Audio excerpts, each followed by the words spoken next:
I was already half awake when I heard it. A sound I'd never heard before, not from any animal in these parts. Not the howl of a coyote, not the low growl of a bear. It was sharp, trembling, almost human, like someone sobbing through clenched teeth. At first, I thought it was the wind playing tricks again. Up here in the foothills, sound has a way of bouncing off the trees, twisting through the cracks in the windows. But this sound wasn't going anywhere. It was right outside. I grabbed the old Remington off the wall, not because I planned to use it, but because fear has a way of making you cling to whatever gives the illusion of control. I stepped into my boots, didn't bother with a coat, and opened the front door. There, under the dim light of the porch, was a lynx. A real one. I'd only seen one in the wild maybe twice in my life, and never this close. Her fur was matted with mud and blood, her body trembling like a leaf in the wind. But what shook me more was her eyes. She was crying. Not literally, no tears, but her mouth opened slightly with each sound. A quiet, broken moan. Her body was low to the ground, her front paw bent unnaturally beneath her, and beside her, barely visible in the dark, was a tiny cub, curled into her belly. I didn't move, neither did she. For 10 full seconds, we just stared at each other. It felt like a standoff, but not the kind with teeth and claws. It was pleading. "Jesus," I whispered. The cub whimpered, nudging at her side. She shifted slightly, and I saw a deeper wound in her chest, like something had torn through her. It hit me then. She hadn't come here by accident. She came here because she had no other choice. The logical part of my brain screamed at me to go back inside, to call animal control, to stay out of this. But that part of me had grown quiet lately, ever since Rachel died. It had nothing left to say. I laid the gun gently against the wall and crouched. "I don't know what you want from me," I murmured, "but I guess you're getting it." It took me nearly 20 minutes to coax her into the basement. I had to leave the door open and walk away before she even moved. She limped inside slowly, her cub glued to her side. I watched from the shadows, barely breathing. Once they were in, I brought down an old mattress, some blankets, a pan of water, and a flashlight. I left everything at the top of the stairs, afraid to intrude further. Then I sat at the kitchen table, poured myself a glass of whiskey, and stared at the wall for what felt like hours. Morning came in pieces, light filtering through the window, the smell of pine and cold earth. I found myself back at the basement door, listening. I didn't hear anything. For a moment, I thought maybe they died during the night. I went down slowly. The flashlight beam flickered over the floor, across the mattress. And there she was, still breathing but barely. Her eyes opened as I approached, not with fear, but with something that felt too human. Exhaustion, trust, pain. I set a bowl of raw chicken near her, something I kept in the freezer for when the neighbor's dogs wandered too close. I didn't know if she'd eat it, but I had to try. The cub squeaked, tiny and weak, then crawled out from beneath her and sniffed the bowl. She didn't stop him. I backed up and sat on the stairs, just watching. I stayed like that for the next 2 days. I didn't go to town, didn't check my phone. I just took care of the things that needed doing around the farm, then came back to the basement. Left food, refilled water, sat and waited. On the 3rd day, the cub walked toward me, just a few steps, shaky and unsure. I didn't move. Then he turned and ran back to his mother. It broke something open in me. I went upstairs, dug out Rachel's old vet books from the garage, and started reading. That night, I noticed the wound on the lynx's chest was turning. Pus, discoloration. I knew enough to recognize infection. I had antibiotics for the livestock, but I didn't know if they were safe for wildcats. I called someone I hadn't spoken to in years. "Meg, it's Jack." A pause. "Jack? Jesus, it's been what, 5 years? Closer to 8. Listen, I've got a situation here." I told her enough to get her interested, not enough to make her hang up. Meg had always had a soft spot for the helpless. That's probably why we never worked out. Neither of us knew how to ask for help. She arrived an hour later, her truck spraying gravel across the driveway. When she saw the lynx, she didn't scream. She didn't back away. She crouched. "She let you bring her in? She came on her own." Meg shook her head slowly. "That's not normal. None of this is." We didn't speak much after that. Meg cleaned the wound, injected antibiotics, and examined the cub. She didn't say it out loud, but I saw it in her eyes. He might not make it. When she left, she gave me a look I couldn't quite read. "Jack, this isn't going to be easy. If someone finds out..." "I know. You sure you're ready for that kind of trouble?" I looked back toward the basement door. I already let them in. Feels like I don't get to turn back now. What I didn't say was the part one didn't yet understand. For the first time in months, maybe years, I didn't feel alone in this house. And I think they didn't either. By the second week, it stopped feeling like a rescue and started feeling like a responsibility. Every morning I'd bring food down, check her water, see if the cub was moving any better. Sometimes I'd sit there for hours, pretending to read one of Rachel's old books just to be near them. She didn't hiss anymore. Her eyes followed me, steady and tired, but not afraid. That alone felt like a win. The wound was still ugly, but it wasn't oozing like before. Meg's antibiotics must have started working. She'd come by 2 more times, always through the back road, always after dark. Said if anyone saw her car near my place too often, they'd start asking questions. I didn't argue. One night after she'd finished checking the cub's breathing, shallow but steady, she wiped her hands on her jeans and sat on the steps beside me. "You know this isn't sustainable, right?" she said. "She can't stay in your basement forever."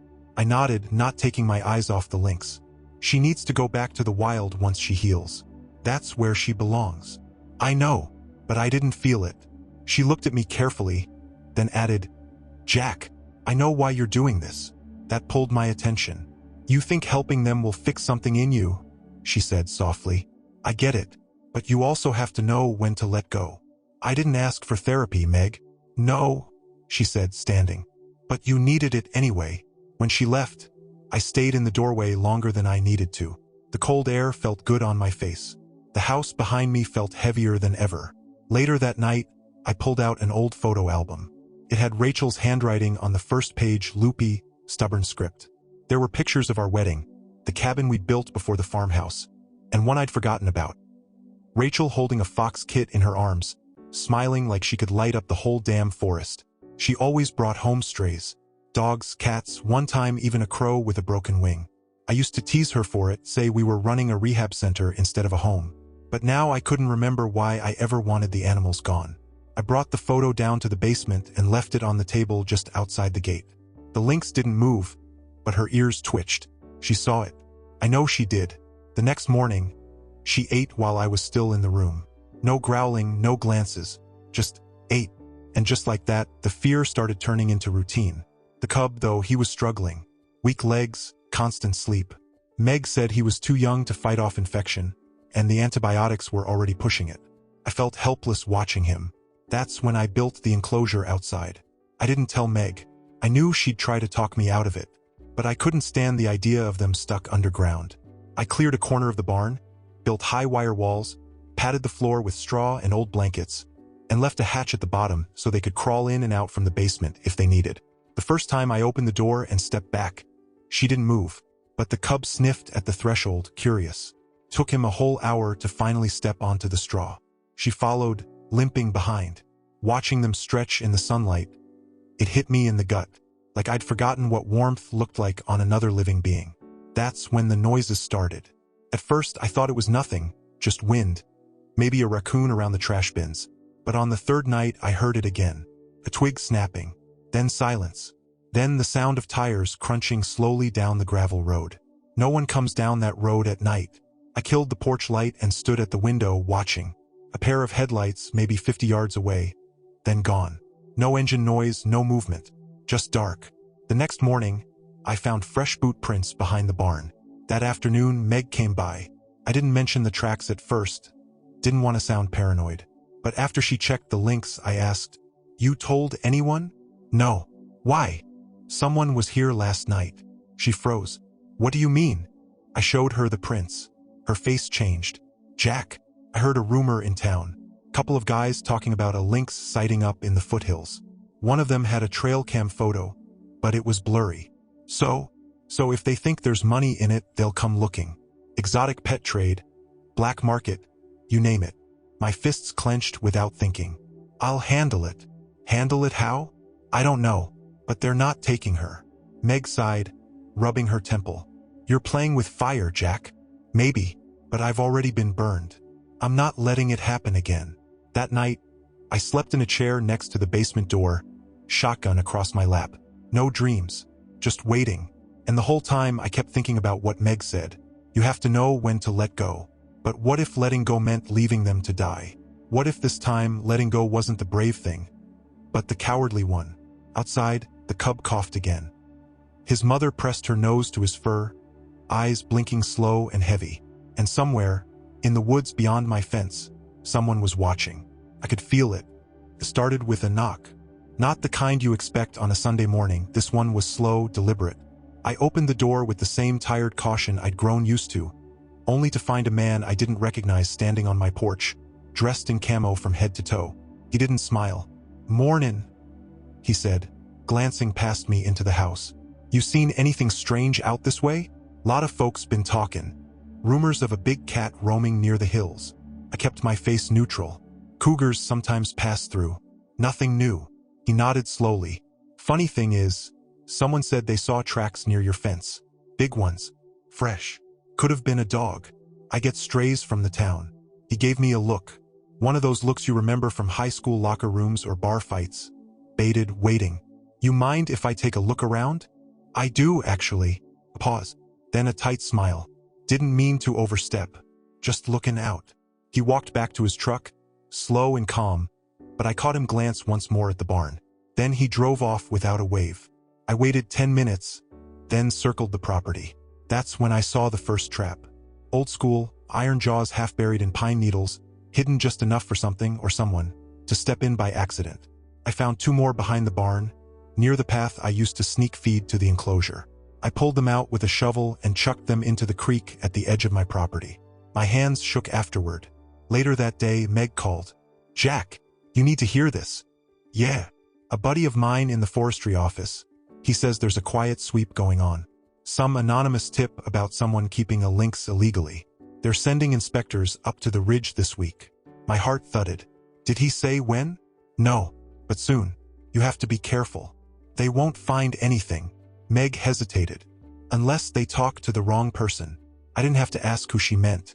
There weren't many people in town who liked me, especially not Kyle Barrett. Kyle and I had a history, an ugly one. Years back, I leased a piece of land from a neighbor that Kyle thought he had dibs on. Long story short, my new drainage system flooded his crops during a heavy spring storm. He lost almost everything that season. Never forgave me. He ran a feed store now. I hadn't stepped foot in it for years. But that night, the cub's breathing turned shallow. His body hot to the touch, legs limp. His mother licked him desperately, nudging his side with her nose, but he didn't move. I called Meg again. "He's going downhill fast," I said. She sighed. "You need antibiotics. Broad spectrum. I can't get them until tomorrow, maybe later. Supply delay. But you could try town." "Which means going through Kyle." A pause. "I'm sorry, Jack. I'll go." I left before sunrise, covered the hatch, sealed the basement, double-checked the locks. Still didn't feel safe. The town hadn't changed much. Same cracked sidewalks, same faded signs. Kyle's store sat near the end of Main Street. I parked out back and walked in through the rear. The bell above the door jingled. Kyle looked up from the counter, and just like that, his face soured. Well, look who crawled out of the mountains." "I need something," I said. "I bet you do." I laid out the list Meg had sent me, 3 items all labeled. He scanned it, then looked up. "This for a dog?" I didn't answer. His smile was slow, ugly, funny. "Had a fella in here the other day talking about a lynx sighting up near Ridge Creek. Said it was limpin'. Had a cub with it too." "Kyle, you know that's illegal, right? Keeping a predator? State law. Big fine. Maybe jail time." I didn't blink.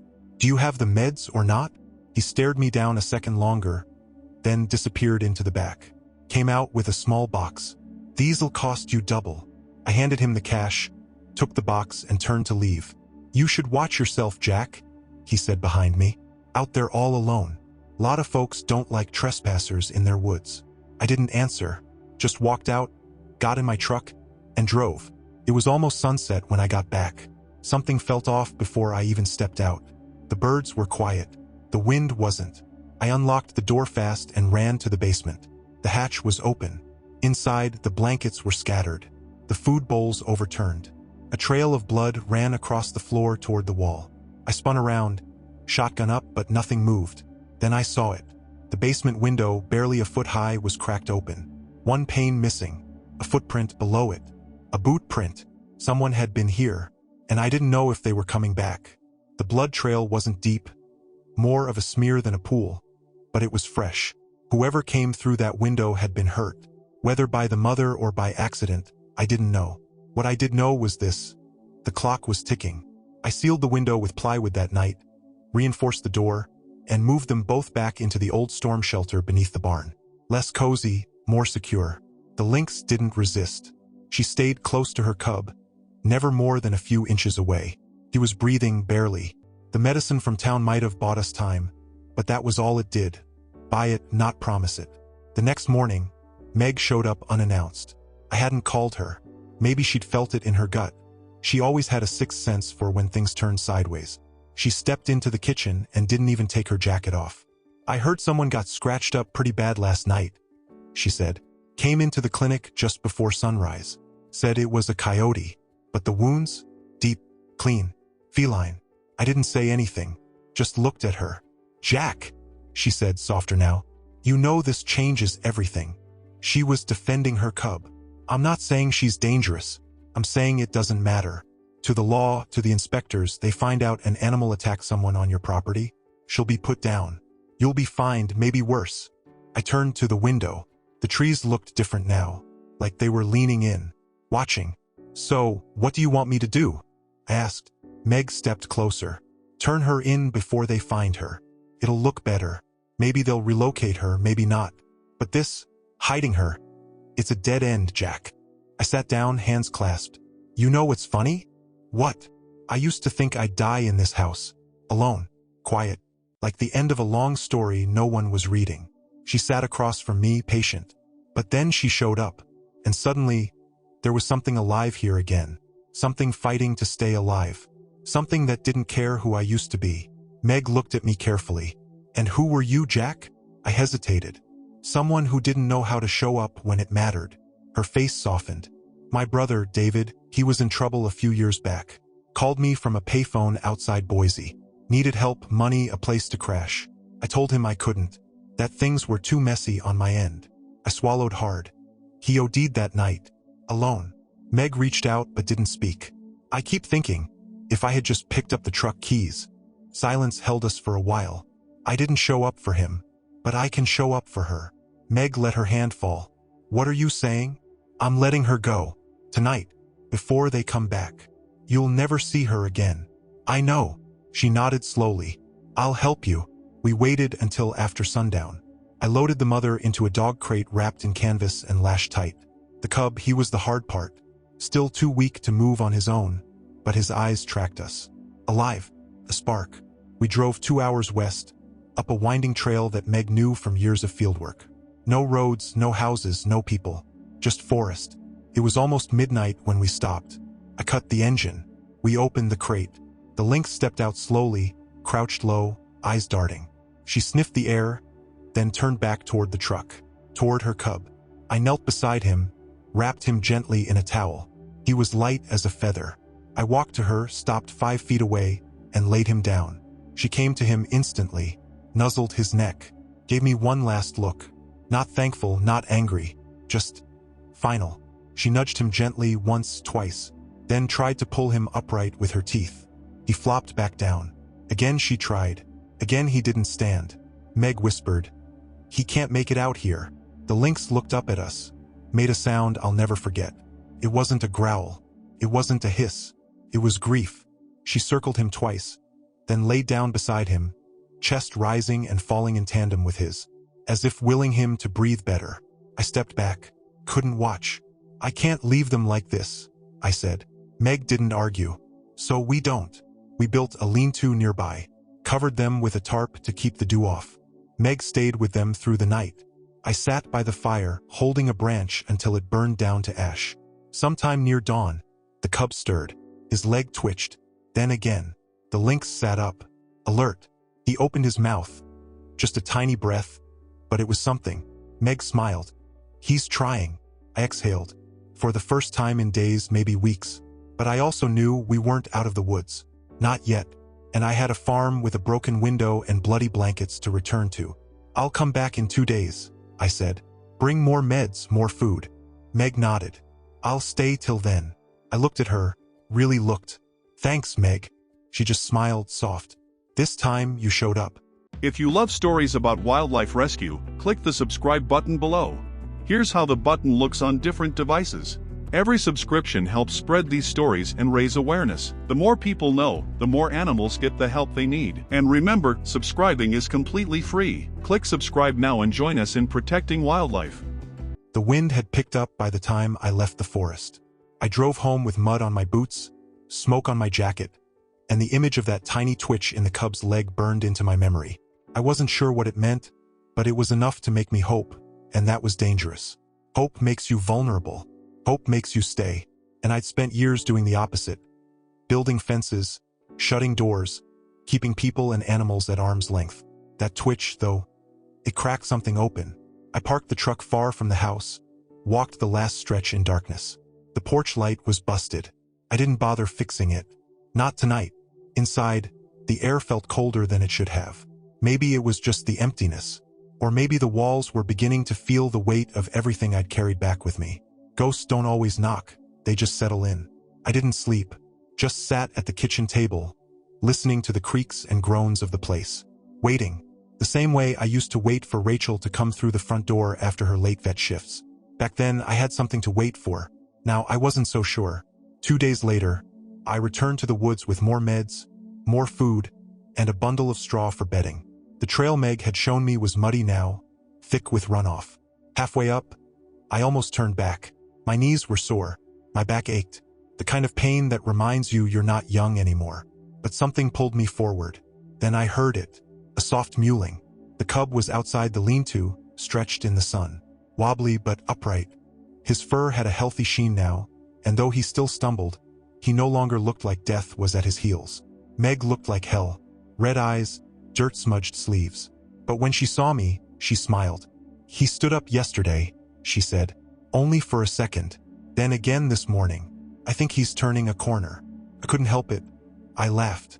A short, tired sound, but real. I brought eggs, I said. They're probably crushed to hell. The mother lynx stayed close but relaxed. Her body no longer coiled tight with fear. She even blinked slowly at me, which I took as a kind of hello. Maybe, in some impossible way, she knew what I'd given up to get her here. I stayed the whole day, repaired the lean-to, replaced the tarp, cooked a few eggs over the fire, and even got Meg to laugh when I burned mine. We ate in silence, but it wasn't uncomfortable. Felt earned. That night, the stars came out thick and clear, the kind of sky that reminds you how small you really are. We sat by the fire with mugs of coffee, watching the cub curl into his mother's fur. I thought about naming him, Meg said quietly. You didn't. No, didn't want to get attached. I nodded. Me neither, but we already were. Everyone was. Even the trees felt like they were holding their breath. I drove back home the next morning, thinking I'd return in a few days.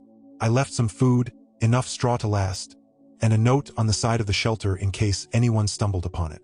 Not that anyone would. It was that kind of place, the kind the world forgets.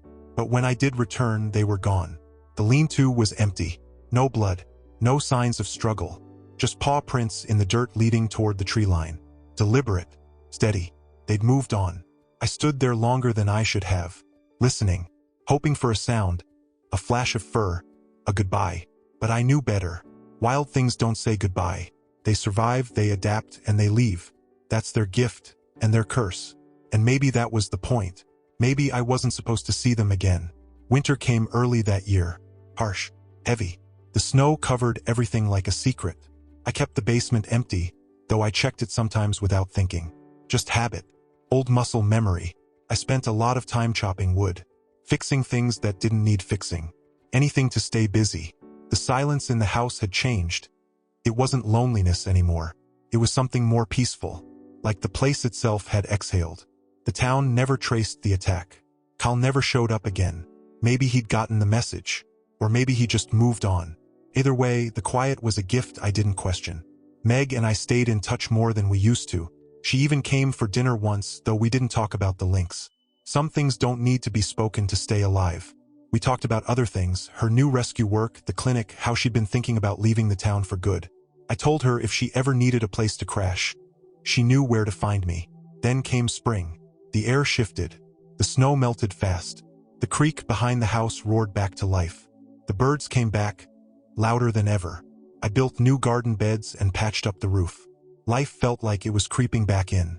And one morning, just as the sun cracked over the ridge, I stepped out onto the porch with my coffee and froze. They were there. Not close, not threatening, just present. The mother lynx, perched at the edge of the trees. Beside her, taller now, stronger, the cub, no longer wobbling, watching me. She blinked once. He mimicked her, and then they turned, slow and silent, and disappeared into the woods. I stood there a long time, not because I needed to, but because I wanted to, because sometimes peace doesn't come from fixing things. It comes from knowing you didn't turn away, and sometimes that's enough. In the months that followed, I planted new rows, fixed the barn roof, and even put in a bench at the edge of the woods.